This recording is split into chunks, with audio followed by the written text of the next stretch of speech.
wonderful morning to you out there. It's really great to have you join us on the Break It On Papers Review this wonderful Saturday morning. And of course, we're going to be looking at some of the national dailies here, the front pages of the national dailies here in Nigeria. And of course, I have the Punch newspaper, the Nation newspaper, Nigerian Tribune newspaper, the Guardian, and a host of other papers here for review. We're starting off very quickly with the Punch newspaper this morning. Hurricane Tinubu set to sweep more states after Governor Eno's defection. Top gospel artist making waves with fresh sounds. Akwa Ibom governor dumps PDP for APC. 2027 Tinubu Shetima ticket intact, says APC. And shares challenges in chaos. Chronicles of 2024 National Sports Festival. Cynthia Morgan opens old wounds in Peter Jude Okoye rift. I'm ready to serve AFN, says Okpokpo. And more headlines there out of the Punch newspaper this morning on the Metro Plus page of the paper. Ebonyi records 590 criminal cases in 2 years. Group demands justice for slain Kano DPO. 𝐒𝐿 probes students' death after 3-story jump. All right, more headlines here. On the business side of the Punch newspaper, FEM philanthropists to support Nigerians with disabilities. Ministry partners Etana to boost digital trade. And before we leave the paper, politicians responsible for Benue attacks, that is coming from Governor Alia. Ida Kabir be more committed to Nigerians' welfare. PDP tells Tinubu. And we have this one. APC welcomes Akwa Ibom governor's defection. APC welcomes Akwa Ibom governor's defection. All of that are some of the headlines here out of the Punch newspaper this morning. I look at the Nation newspaper as well. There's some headlines too out of the Nations this morning. Tinubu Buhari Supreme Court orders months as ex-CJ who weighs dies at 89. Why I joined APC by Akwa Ibom Governor Eno. Inside story of alleged Enugu ritual killer's pit of horror. More headlines. Kano auto crash. Victim's wife delivered a baby boy 6 days after. Varsity student dies after jumping from 3-story building. Appeal Court upholds Lagos family's claims to kinship stool. Otedola eulogizes Tinubu, describes president as history maker. Joint operatives kill hoodlum, raise criminal camp in Anambra. And entertainment, Femi Adebayo gives ram to 12-year-old winner of Ileya Challenge. Actress Bolaji Ogunmola opens up on her deals in May, and a bit of lifestyle there on the Nation newspaper. And politics here, Akwa Ibom commissioners, NAS members, House members, local government chairs, a move with Eno to APC. PDP stakeholders divided as Eno defects to APC by noon. Southwest should produce all presidential candidates, says Lamido. How will govern Anambra by ADC candidate? That's how I will govern Anambra by ADC candidate. And Ayeda Tiwa on costs. All of that, some of the headlines there out of the Nation newspaper this morning. Here looking at the Vanguard as well. Here on the Vanguard, we equally have a number of headlines there out of the Vanguard newspaper. On the front page, police soldiers among 160 killed in Benue in 1 month. 2027, 𝐒𝐈𝐒 support for Tinubu is shaking PDP. Why I defected to APC, Governor Eno, giving that explanation. Supreme Court mourns as ex-CJ who weighs dies 6 days to 89th birthday. Mokwa flawed, an act of God. That's according to IBB. Catholic bishops blame federal government, state government for Benue killings. Helicopters for governors, coffins for champions. The shame of Kano 2022. As predicted, world's richest man falls out with some powerful precedent. And we have Umba's smart schools transforming learning through digital means. Dangers of marriages abroad exposes Pascal Atuma's imported wives. All of that is a bit of entertainment here on the Vanguard. Defection, you have our fullest corporation accommodation. APC assures Akwa Governor Eno. Commissioner resigns after Akwa governor's defection to APC. Tinubu observes as Akwa Governor Eno dumps PDP for APC. Ojude-Oba 2025 to attract over 100 million global participants.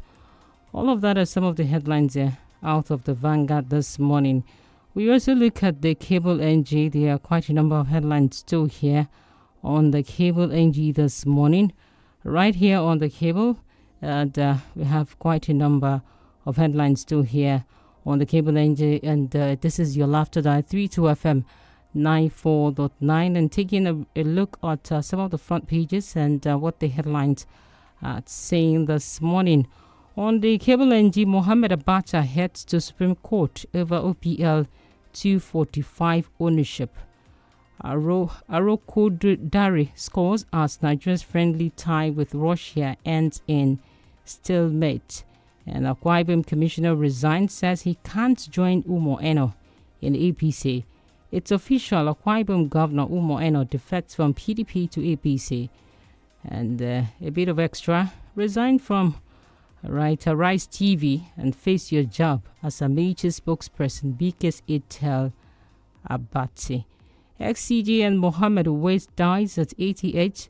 Obituary, Jibril Aminu, ex-petroleum minister who cracked open oil sector for Nigerian investors. And Chadian president orders visa ban on U.S. nationals in retaliatory move. And we also have this one, inside details of multi-billion naira subsidy fraud that got oil marketer 104-year jail term. And we still have more here on the Cable. Steps have been taken to stabilize governance in Rivers, says Fubara. George holds Trump's ban on Harvard admission of foreign students. And before we leave the Cable, we'll take two more. And still here on the Cable, on the business side, Interpol issues red notice for Ghana's ex-finance minister over alleged corruption. And this says a lot. Fraudulent website impersonating Doris Uzoka-Anite, says Finance Ministry. All of that are some of the headlines here out of the Cable this morning. All right, we also take a look at The Guardian and pick out some headlines still out of The Guardian newspaper this morning. And this says Akwa Ibom governor formally defects to APC. Outrage as LSE sacks 71-year-old Nigerian cleaner over alleged theft. Ojude-Oba 2025, over 100 million global participants expected. That's according to organizers. Aftermath of Mokwa tragedy, policy shifts climate risk assessment to strategies to tame flooding. And more here says ECO harnessing Nigeria's gas development utilization while unveiling the sector's untapped potential. Still here on The Guardian, flood warning, South state poor response as rainfall devastates communities. 2027 between Jonathan's endorsement of Tinubu's second-term bid and Diri's unwavering loyalty to PDP. More news, Eid Kabir.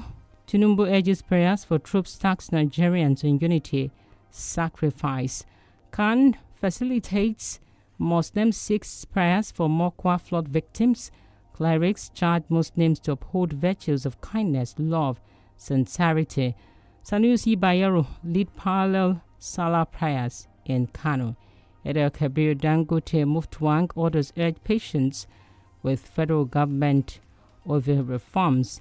And Esther Ojo, I want young women to see it's possible to wear many hats, create impact on your own terms. All of that is some of the headlines there out of The Guardian this morning. All right, it's still the Break It On Papers review, and of course, we'll have Austin do the analysis proper for us this morning. My name is GBOLABO, Famous School, and we're still taking a look at some of the major headlines out of the papers this morning. All right, we'll take a look at also Nigerian Tribune newspaper. There are also a couple of headlines there out of the Nigerian Tribune newspaper this morning. Up here on the Nigerian Tribune newspaper. We have some of this headline, and this says breaking: Akwa Ibom Governor 𝐒𝐻𝐿 dumps PDP for APC. Kabir, Atiku, Oyebanji, Sanwo-Olu, Makinde, Abiodun Abbas orders congratulate Muslim faithful. Insecurity, controlling illicit arms key to defeating terrorism. NSA, Bebado speaking there. VAT Uzodinma crippling Imo economy. PDP alleges. And more headlines here also says the Prince of Hachio. And if Nigerians give President Tinubu another opportunity, he will do better. All of that are some of the headlines here out of the Nigerian Tribune newspaper. Still scanning through the paper, we also have this one. U.S. Elon Musk net worth dropped by $34 billion amid feud with Trump. And J.D. Vance breaks silence amid Trump-Musk fight. All of that are some of the headlines here out of the Nigerian Tribune newspaper. I look at the Daily Post as well. There's also some headlines there. Suspected herdsmen launch fresh attack on Makurdi Naka Road. Tinubu needs support of Nigerians. That's according to Shetima. More headlines here says Akwa Ibom Commissioner Emma Bong resigns, refuses to dump PDP for APC. Akwa Ibom Governor 𝐒𝐻𝐿 finally dumps PDP defects to APC. APC Governor storm Akwa Ibom as 𝐒𝐻𝐿 officially dumps PDP, joins party. And HRM Yao, right, that says next senator, a royal legacy of leadership. All right, still here on the Daily Post. Abia preparing against flood disaster. That's according to Governor Oti. Insecurity, we are under siege. Terrorism eating up Benue. Governor Alia. And celebrity Nigerian pastor Toby Adegboyega diagnosed with cancer. Justice Uwais exhibited rare courage, exceptional integrity. That's according to Tinubu. Justice Uwais exhibited rare courage, exceptional integrity, coming from President Tinubu. Herdsmen killings, Ohanaeze forms over alleged summon of Enugu local government boss. And a bit of politics says ADC holds coalition meeting in Abia. And we have this one. Amaechi Abati was governorship running mate to drug trafficker wanted in U.S. Wike's aide claims. All of that is some of the headlines out of the Daily Post this morning. We do have Austin Aduma standing by to do the analysis proper for us this morning. All right, we join Austin now. Austin, it's great to have you join us back on the Break It On Papers Review. Good morning. GBOLABO, good morning and thank you for having me.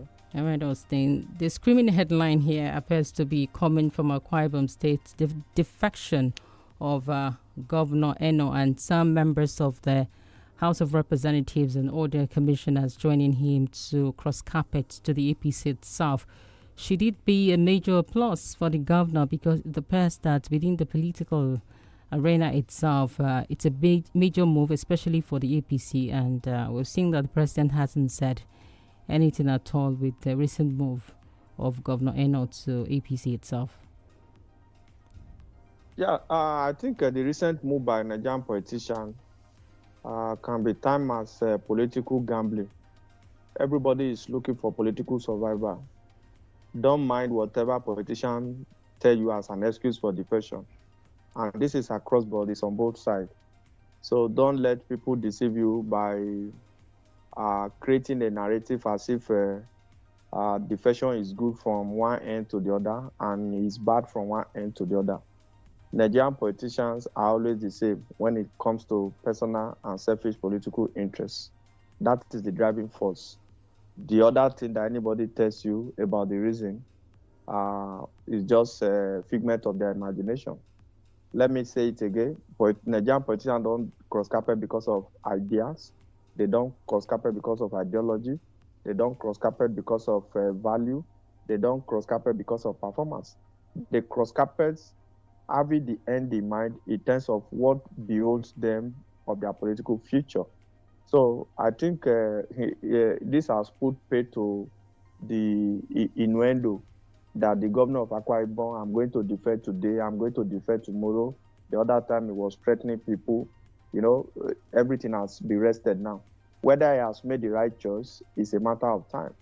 We have seen people defected before, and at the end of the day, they got their fingers burned. We have also seen people defected who, by reason of their defection, they have also been able to build political capital for themselves. So it's just a matter of time. Let's see how it goes. That is the character of an average politician. Politician that will come out today to condemn this serial defection or this series of latest defection. They too have also defected one way or the other, or they too, if they have occasion to defect in the days ahead, they will also defect. And this is not a plus for anybody, either the ruling party or what have you, because there is a lot of dynamics will change. There will be political calculation, alignment, and realignment. This does not mean that people cannot still leave APC as we inch towards the election. So it's a political game that they are playing. A lot of people also feel that, oh, time is too early. We are talking about politics. No. Everybody is talking about politics. And governance and politics, they have a way of meeting. And anything that collides with politics in Nigeria gives way. That's just the truth. Yeah, but also, cannot expect, for example, what would we now say is the connection between this headline and the aspect of the attitude to defect to another political party, even when the position that the politician is holding is given to him or her from another political party itself? Using Hurricane Tinubu, is it the right word to use right about now, saying Hurricane Tinubu sweep and is ready to sweep more states to the APC itself? Is it a good sign for democracy, whether this is right itself? This is where we go again. At times, we whip up sentiment all in the name of democracy. See, there was a time in the history of Nigeria that a ruling party had 28, 29 states, and we didn't become one-party state.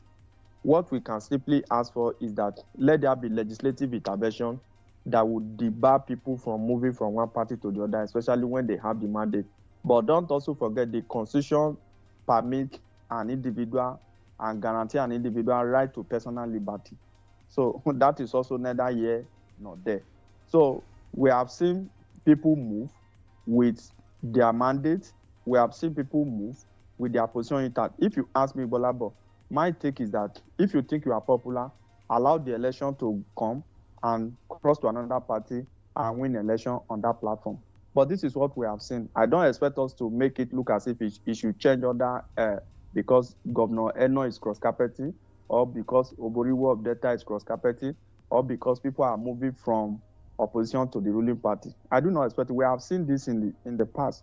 We have had a situation in Nigeria where the second highest ranking elected officer, the second, the third, the fourth, have cross-carpeted in Nigeria before. We were in this Nigeria. Democracy was not affected. Democracy was not murdered. So this is politician. This is the game they know how to play. A city vice president has cross-carpeted before. A sitting Senate president has cross-carpeted before. A sitting House of Rep speaker has cross-carpeted before. We are still in this same Nigeria. And we have seen a situation where a city president will go and welcome a governor that is cross-carpeted to his party. We have witnessed all of this in the past, except we bring legislation that will ban them. But let us not insinuate as if it's coming to one side is good, if it's going to another side is bad. These are politicians. This is the game they know how to play. So let them play it and let's see at the end of it. That does not mean that the president will have a clean sweep. I think the president will be deceiving himself if he feels that because people are coming to him, he does not really need to do so much work again. He still has a lot to do because 24 hours is too long as far as Nigerian politics is concerned. But they say politics is a game of number here, and of course the numbers appears to be rising on one side, Austin. But then let's also look at this one. Ex-CJ and Mohammed Uwais dies at 88. Austin, we do say that Uwais died a happy man with Nigeria, given the fact that this was a man who sat on panel that could have changed the history of our electoral process in terms of some of the recommendations and the suggestions as to how we need to go about our politicking in Nigeria. And we realize that some of these recommendations are still gathering dust till date. Now, would we say he was a happy man with Nigeria dying at 88? Well, for the age, I think he has done well. He has contributed his bit. I can't be able to judge whether he was a happy man. I was not there when he died. Maybe his family member will be able to look at that. Maybe he died unfulfilled because he would have expected that the much talked about ways electoral committee reports will have been implemented. That's the problem we have always had in Nigeria. We have had series of committee reports that we have not been able to implement. For example, if you lay your hand on the document of the ways electoral reform report, you will see that all that is needed for Nigeria to progress in terms of our election is embedded in that report. Let's also put that aside. Obasanjo organized about 2 confab during his term. The latest was the 2014 Jonathan confab. You know, the confab of 2014, because the ways panel report, a lot has also changed with our system, with our situation. So even if we are going to implement that, we are going to bring it to current reality and practicability, maybe expunge something, insert something, but it was like a fundamental for us to having a very clean and election that is credible. Now, if you come to 2040, for example, eminent Nigerians all over the country gathered somewhere, and they prefer solution, socio-economic solution to the problem of the country. But we have always lacked the political will, political courage. That is why I always disagree with Nigerian politicians. See, those people that want to kill themselves for Nigerian politicians, they don't really know what they are doing, because practically some of them are just like when you refer to 6.5 dozen. Some of them try to behave like saints when they are not in government, and when they leave government, they also behave as saints. When they are in government, they have the opportunity to solve all the problems. They won't be able to solve the problem, and when they leave power, they will be providing solution. You know, it's still painful to today that we have had a government who organized a confab, who got a confab report. He has the opportunity, not that his time has ended. He has about 8 months to the expiration of his time, and he couldn't do that. So who do you blame for that? Do you now blame those other people that came who were in the opposition, who never wanted to reckon with that? Because they will feel that, oh, if we go ahead to implement this, we are going to give credit to so and so person that has once left power, because there's nothing like national interest, whether you like it or not.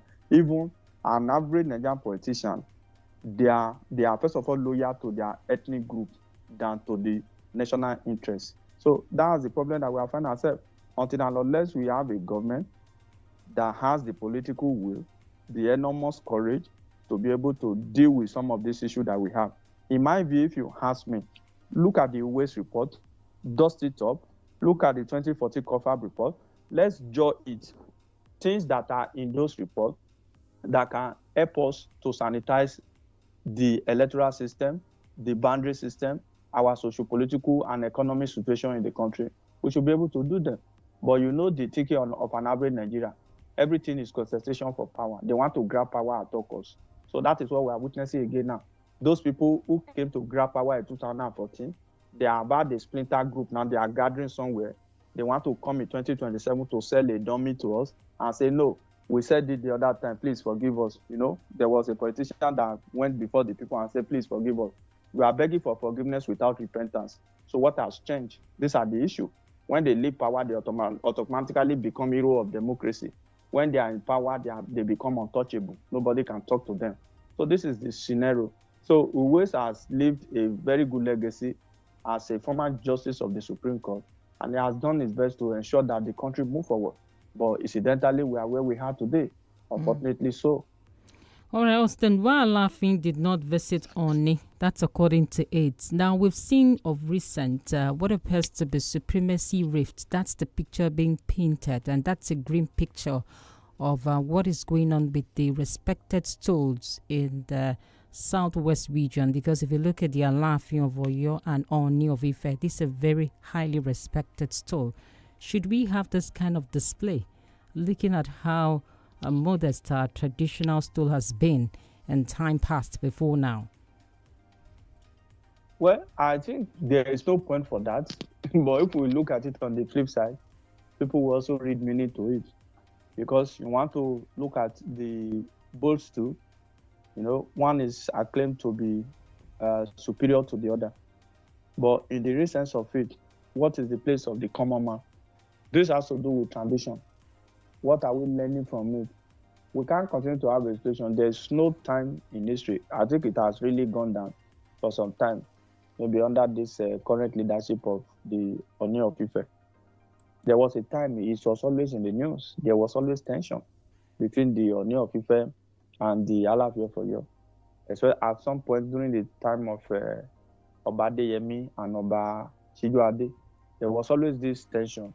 But the issue is that whoever that is superior, let it be purposeful governance at the traditional level, at the local level, complementary government effort, and providing dividends of governance for the people. For me, the followers too, and people from both sides, they also have a way of whipping up this sentiment. Some people will tell you that, oh, this one is superior, these people migrated from this place, this person was the what have you. These are history. There's also this Yoruba history and the Benin Kingdom. So there are a lot of history, but in my view, I think event and time has really overtaken some of these things. Let's look for how to move forward, build a united and egalitarian society that everybody will try. Because this supremacy battle, if we ignite it today, how does that help to develop the people? That's the issue.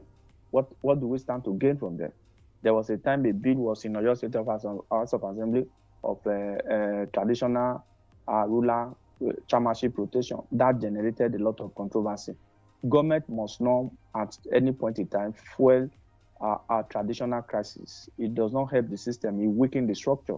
When we continue to argue who should be this, who should be that. Look at the time it took for a new Alaafin to emerge, for example.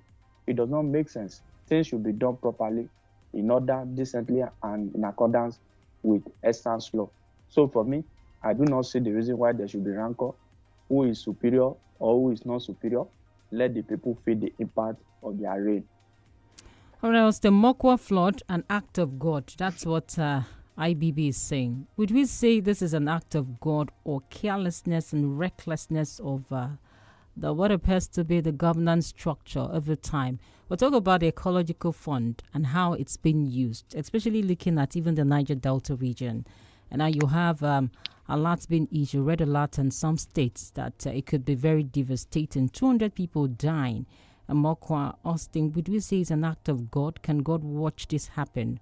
Or it's as man-made here? Of course, God actually allowed it to happen. Whatever God does not allow cannot happen. So for it to happen in the first instance, God allowed it. But there is a way we human beings, because of our selfishness, because of our carelessness, we have to allow some of these things to happen. And with it, emergencies, natural disasters happen all over the world. That's not the issue. It's the response, proactive nature of emergency response. That's what we lack in Nigeria. That is what we should work on. Maybe IBB as a devout Muslim just saying that, this is the act of God. You know, there's a level you get to, you leave everything back to God. You know, that's just it. But if somebody wants to kill you, you will not say, maybe the person should kill me. That may be the will of God. You have to look for a way to make sure that you don't get killed. So for me, it's a combination of a whole number of factors: carelessness, a lack of swift emergency response, lack of being proactive. People get warning and they feel that it does not really matter and they will be able to do it. Now it has happened in Mokwa. We don't know where it's next.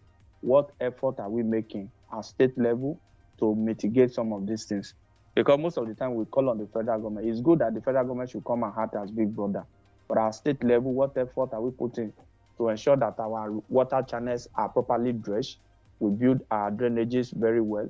And the people also have a role. We see people putting stuffs putting garbages in the drainage. And you know that this is detrimental to you. Water will definitely find its level. There is no how water will find its level. If you block a water channel, water will find its level. And if you allow water to create a path for itself, the resultant effect will be devastating. That is what we have just seen in Mokwa. So for me, it is not God that caused it. We, the human being, we contributed largely to it. But I could align to say that God permits it. Because if God does not permit it, it will not have happened in the first instance. All right, then, before we go on that break, still some time here. Mohammed Abacha heads to Supreme Court over OPL 245 ownership. And he's saying that the son of late Sani Abacha, the former military head of state, has begun the process of challenging a judgment of the Court of Appeal, which dismissed his bid to reclaim ownership of the OPL 245 oil well. Now, should oil well even go to individuals in Nigeria? And it has been an issue over time. As the overhaul of the downstream petroleum sector itself, is it a sort of lip service in Nigeria itself, or we still have cronies and associates of government still partaker or beneficiaries of all of these processes, if you have this coming from the son of late Abacha itself? Well, it's quite unfortunate that all of this are happening. There have always been contention as far as the OPL, oil prospective license, especially this 245. And the reason is that it's the most profitable. Go and verify it. That's the most profitable oil block that we have in the country. It was first of all allocated in 1998 under General Sani Abacha. At some point, it was reallocated back to Shell and Ajib. So they were managing it. It became a subject of litigation. At the end of the day, government officials, ministers of petroleum, head of agencies in the petroleum industry, they had to bribe themselves. I hope you still remember the Malibu oil scam, $1.1 billion. I hope you still remember. Right. It was as a result of this OPL 245. Then, fast forward, in 2020, this case went to court. As the case went to court, the lower court gave judgment that the Abacha family still has a right, a claim on it. And the case was appealed by Shell and Eni. Then in May this year, the appeal court overruled the judgment of the lower court. Now, what Mohamed Abacha is saying is that they are going to the Supreme Court. Don't forget, this OPL 245 was also part of the instance that took former President Olusegun Obasanjo and Muhammadu Buhari to testify at a French court, I think early this year. They had to go to testify because under Buhari, I think in year 2020, there was this out-of-court settlement deal that the federal government was to part with $256 million US. That Buhari signed the deal, but Buhari says he was not the one that signed it. That was how he went to arbitration court to testify. So a lot of things has happened as far as this OPML is concerned. You have said, should it go to individual? Normally, it should go to this state. I would say no, it shouldn't go to individual because this business is making individual larger than even a state. I remember a former military general, if I mention his name, you will know, very popular man. There was a particular year he made over $500 million from oil well in Nigeria. And the man said he made too much money that year, that money was not his problem. If I mention him, he's from the North Central, a popular former military general. There was also somebody who was a fashion designer because that fellow knew the wife of the then head of state. They awarded oil block, they awarded oil well to her. This is a prominent person in Lagos, Nigeria today. One of the wealthiest. Okay, let me not go detail. If I go detail, people will know this person. She's a woman. So she's doing well for herself. She has a lot of oil facility, oil farm and water. She was a fashion designer. The wife of the head of state was patronizing her. One thing led to the other as a very good customer. Had to link her with the head of state. And they had to award oil prospecting license for her. That is the way. And we can say now that this person is the biggest person, is the richest person. GBOLABO, if they give you oil well, would you be a multi-billionaire? So a lot of these guys are profits from the state. They are profited from the state at the detriment of the larger society. This is where we find ourselves. So let that case go to the Supreme Court and let's see how it goes. Anything can happen in Nigeria. Well, this case has lasted for over 20 years, over a decade, and we have been on it. Obasanjo took it over. They awarded it to Shell and Eni. At the end of the day, there was controversy. Some people took bribe. They said they want to settle out of court. They had to negotiate out of court settlement at the detriment of the state, over $250 million US. And Buhari said, come on, I'm not a party to this. But how did you sign? Who brokered this deal? A minister, an influential minister under that government, who is also grouping now that the economy is bad, that they are hungry. They were part of those who negotiated that deal under Buhari, and they are coming back again, and they want to stage a comeback. Come in another uniform, come in another platform. So this is where we are finding ourselves as a country. We pray that God will help us. All right, thing. Before we go to June 12, I want us to also touch on this. Chadian president orders visa ban on U.S. nationals as retaliatory move. Now, do we do same, especially looking at some of the funds that we're expecting from abroad, from Nigerians who are in the U.S., for instance, and with the tax reform that Trump is bringing up, it's going to affect Nigeria itself. Should we go by the way of what Chadian president has done here? We can't go the way of Chadian president. Well, I don't know the foreign policy of the current administration in Nigeria. I don't know what the government intends to do. But in terms of sweeping ban on tariff, imposition of tariff, the American government has been fair to Nigeria, even in this phase of these taxes that will affect diaspora remittances. Having said that, some of the things that these smaller African countries are doing, you can't compare them to Nigeria.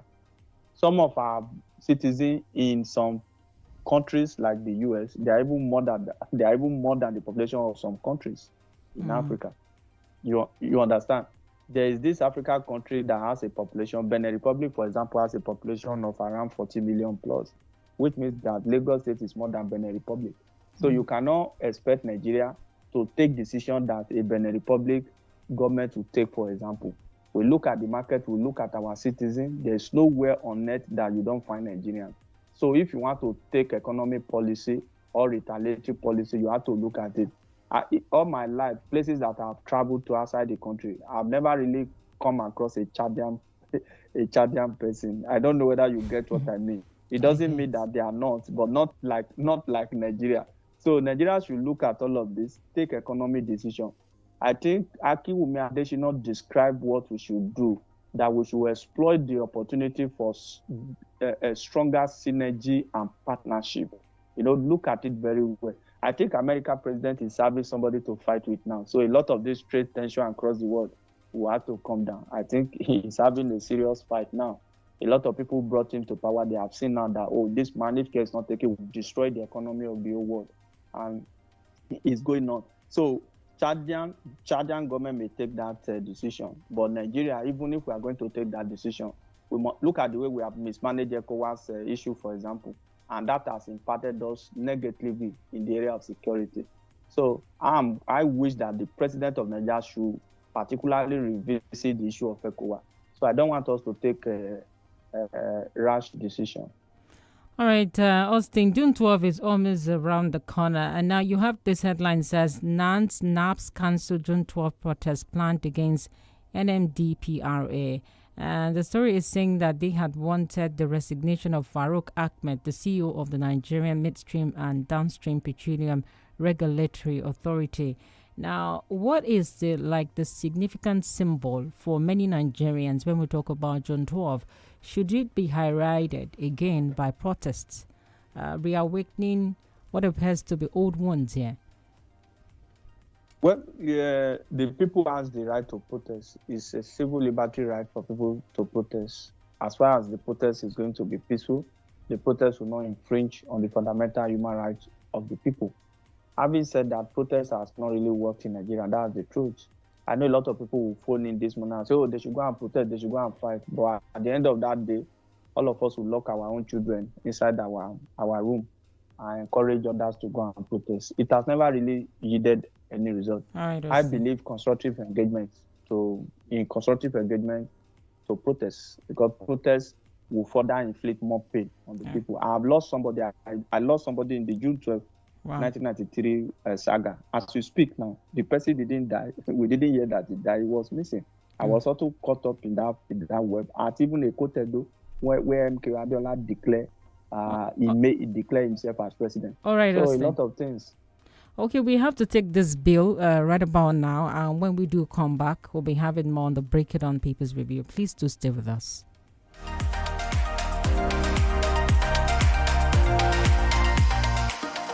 Feel better about your life. 32 FM, 94.9, the antidote to depression. Bro, I'm really tired of being in the friend zone. Why? It's lovely. You can't be serious. 100%. Take Shadi, for example. She's strictly a friend. She mentioned my name at Betano, and I got 1,000 naira free bet. Friend zone it is then. Now everyone wants to be in the friend zone. Refer a friend at Betano, and both of you will receive a 1,000 naira free bet. Betano, the game starts now. Bet responsibly. Available only to those over the age of 18. Every day when my children return from school, I don't recognize them. Hello, do I know you? It's us, mommy. But these dirty sweaty uniforms and socks, we're clean in the morning. Everything don't transform. I understand though, school is hectic. It takes energy to come home this transformed. So I make sure they have some nutritious Milo at breakfast. Your kids need nourishing energy. Give them Milo at breakfast. It has nutrients that support energy release to help them get the most out of their day. Milo, energy to go further. kò bá jẹ́ 24 29 tàbí 32 ṣáà ti fẹ̀yìn ẹ̀ pẹ̀lú wa lórí gbogbo ìkànnì ìbánidọ́rẹ̀ẹ́ kàn tẹ 32 FM 949 fẹ̀yìn ẹ̀. When the big names talk, they talk to us. Join GBOLABO Famous Call and her team of panelists on the podium by 9 a.m. every Saturday for a deep dive into trending political and socio-economic issues. gbogbo ajífọwọ́lábà ajé tètè ìfàdé kẹwàá tọ́lá iléeṣẹ́ kókó bọ̀ sórí kẹyẹ dáwọ́nù mọ́ kẹwàá fowó sí kíní gbà ọ̀pọ̀ ṣebí jálàrí lẹ́tí fi 200 naira jẹ́ 10,000 naira lórí ìkànnì yìí. àmọ́ ní báyìí tí àṣekágbá ìdíje UEFA Champions League àti iléyà ti wọlé dé ara ọ̀tọ̀ ní kókó box tí wọ́n gbé kiri ọ̀hún gbà ẹgbẹ̀rún ọ̀nà ogún náírà 20,000 naira lèèyàn mẹ́wàá ó máa gbà lọ́lé lójoojúmọ́ àwọn èyí kó tó yóò sì máa wáyé lórí àwọn ètò yìí nìkan ni wa iṣẹ́ yálà aago 9 àbọ̀ pẹ̀lú Adébáyọ̀ tí Àbíyù kọ́ọ̀lù àwọn ìlà aago 2 pẹ̀lú Adùkẹ́kẹ́ aago 2 àbọ̀ lórí kílà ti ṣe pẹ̀lú ọbabìnrin nìkan nìyí paríparí gbogbo rẹ̀ ní tago 5 lórí Ẹ̀gẹ́ pẹ̀lú Abímbọ́lá Lamid iye tó tàsìkò yìí ni pé 500 naira ló fi máa ta tẹ́ ó sì máa gbowó tó bá fẹ́ ta kó gbowó tẹ *347 *253# lórí ẹ̀rọ ìbánisọ̀rọ̀ rẹ tàbí kí o lọ wo kokobox.com lójú òpó ayélujára rẹ ó jẹ́ mágọ̀ èyí kò ní kóni láyà sókè. 32 FM 94.9.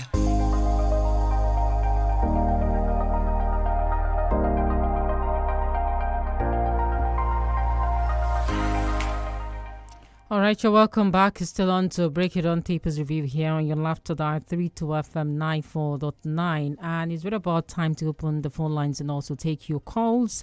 And we're live on Facebook in case you want to drop your comments there. 32 FM 949 Fenye, with double ears on Facebook. All right, I guess we have our first caller this morning. Hello, good morning. Hello, good morning, GBOLABO. Good morning, sir. My name is Ade from UI. All right.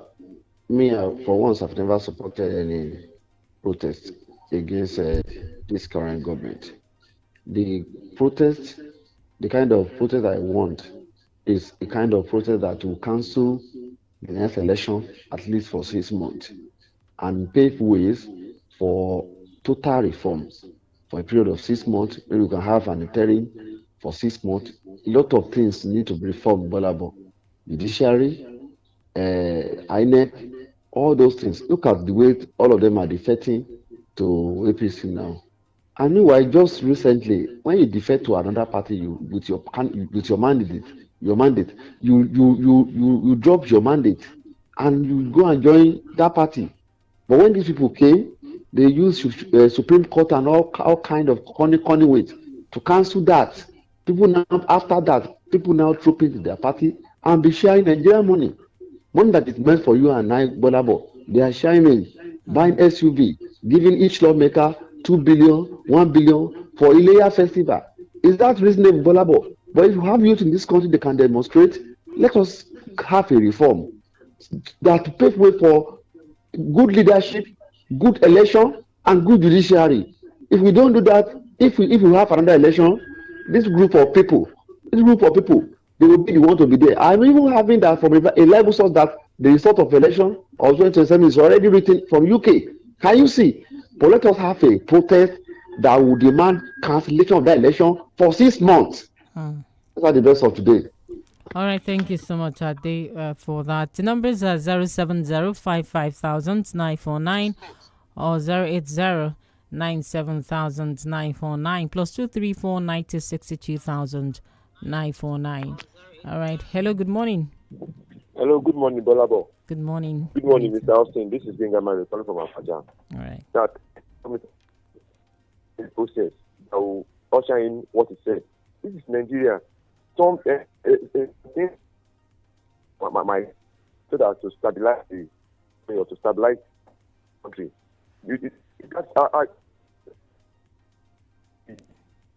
All right. Go. Benga Mario, your line isn't so clear. Maybe you have to drop and call us back. The line is not so clear. Okay, the numbers again are 070-55000-949 or 080-979,949. All right, plus 234-90-62,949. Those are the numbers to call in. Hello, good morning. Hello, good morning. Good morning. This is Miriam from Odejai. All right, please go ahead, Miriam. Thank you. As regards insecurity, I believe that if the federal government is tackling it with full seriousness, we won't be where we are today. Which is why I will call them to please do the needful on time. They should look for all possible means to tackle this insurgency. And I believe state police is a strong motive to it. So they should consider it and put the people's rights as priority. Thank you. All right, thank you so much, Miriam. On Facebook, we have Tolokwe Adiyemi. It says, good morning. The low patronage witnessed by ram sellers across the country is a signal that the president needs to, some part of it went up. All right, I'll have to go through it again. Good morning. The low patronage witnessed by the ram sellers across the country is a signal that the president needs to review some of his policies that are making life more unbearable for the masses. That's Tolokwe Adiyemi there. And we have Miriam Yetunde says the mass defection of opposition party members to APC raises serious concerns, revealing that some politicians prioritize personal interest over the welfare of the people. Boluwatife Ademijuwon says, good morning. Tackling security with utmost seriousness will bring relief to Nigerians. Oluwaseun Root is also writing this morning. It says, good morning, 32 FM. Good morning to you too.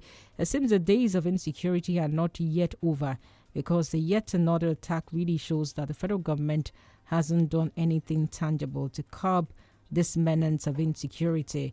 And we have Rose Adiola says, it's a pity some governors are still defecting to the ruling party despite the rate of hardship and insecurity in the nation now, but we Nigerians are not really bothered by this. All right, we do have another caller. Hello, good morning. Hello, good morning. Good morning. Yeah, this is Tolu from UI. All right, please go ahead, Tolu. Yeah, you see, Mokwa flood, as far as I'm concerned, is not an act of God, but as a result of carelessness and high level of insensitivity on the part of the people in government. Because the regulatory body in charge has issued a warning ahead that within a short period of time there's going to be flood. High downpour of rain. And what is expected of these people is to put in place necessary measures like dredging their rivers and channel their waterways and all of that. But all of this was not done. And now there's a miracle to happen. See, as far as I'm concerned, the people in government are always being reactive to issues that concern the masses than being proactive. And that is the problem we're talking about here. Because since Oyo State government has been dredging our rivers with, this flooding of the sea has been a thing of the past. What we witnessed in 2011 has gone to an extinction in this state. And other states should also emulate this. Thank you. Good morning. All right. Thank you so much. We'll have to go back to Austin a little bit. Austin, I don't know if you want to react to some of the things being said, especially by first caller from UI. Adi from UI said that there should be protests to postpone the election for 6 months without a legal instrument to do that. Do you think that is possible, Austin? That is not possible. That's not the solution. And let me also say, let it be on record. Nobody has ever cross-carpeted and lost their seat in Nigeria, except the case of Abegude, that the court had to take the seat away from him. It is the court that takes it, and it becomes extremely difficult because there are lacunas. So it didn't start today. Messiah Amechi in Nigerian politics today also cross-carpeted. 5 governors left Jonathan for APC then. Did they lose their seat? The vice president cross-carpeted in 2006. Did they lose his seat? Senate president cross-carpeted. We were clapping for them because they wanted to work against Jonathan. We were clapping for them, hailing them. They had to scale the fence of the National Assembly. Tambuwa cross-carpeted. He didn't lose his seat. So this scenario is very dicey. That's the attitude of Nigerian politicians. You cannot make law that would say that people should not cross carpet because that will infringe on their fundamental human rights. But if you think we should do something to make people not to cross carpet with a mandate that is given to them by political party, all of us must agree. But the problem that I find with us in form of hypocrisy is that when cross carpeting happens from one place to some places, we clap for it. When it happens to some places, we suddenly remember that it shouldn't happen. Let us condemn it in entirety if we don't want it. That's the truth. Look at PDP, for example. All right, Austin, we do have this caller. Yes, good morning. All right, Ezekiel. June 12th is a powerful scam. To my perspective, to my view, to my personality opinion, June 12th, I declare that it's scam. What are we saying this morning? You see, what is unpreventable is natural disaster. But there is a way for artist mayor, state of creativity to defend it. A drastic measure when it is happened. I used to say about vendor on top of the situation. That English language used to be the slap on my integrity. What are you on top of the situation when some victim has occurred? The life of many people has been perished. You are telling me that you are on top of the situation. You are not on top of the situation. You have to be on top of the situation before the commencement of the evening. All right, thank you so much, Ezekiel. Austin, as we wrap up in the studios with your thoughts, let's have your final thought as we leave the studios this morning.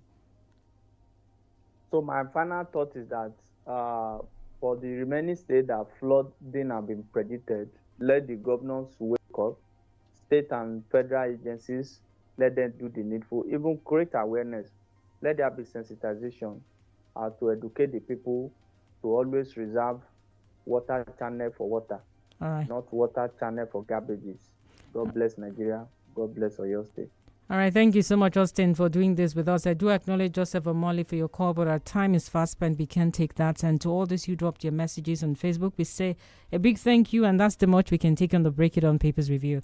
Baba Fendo is up next. My name is GBOLABO, famous school. Join us again next week for another interesting edition of the Break It On Papers review. Bye for now.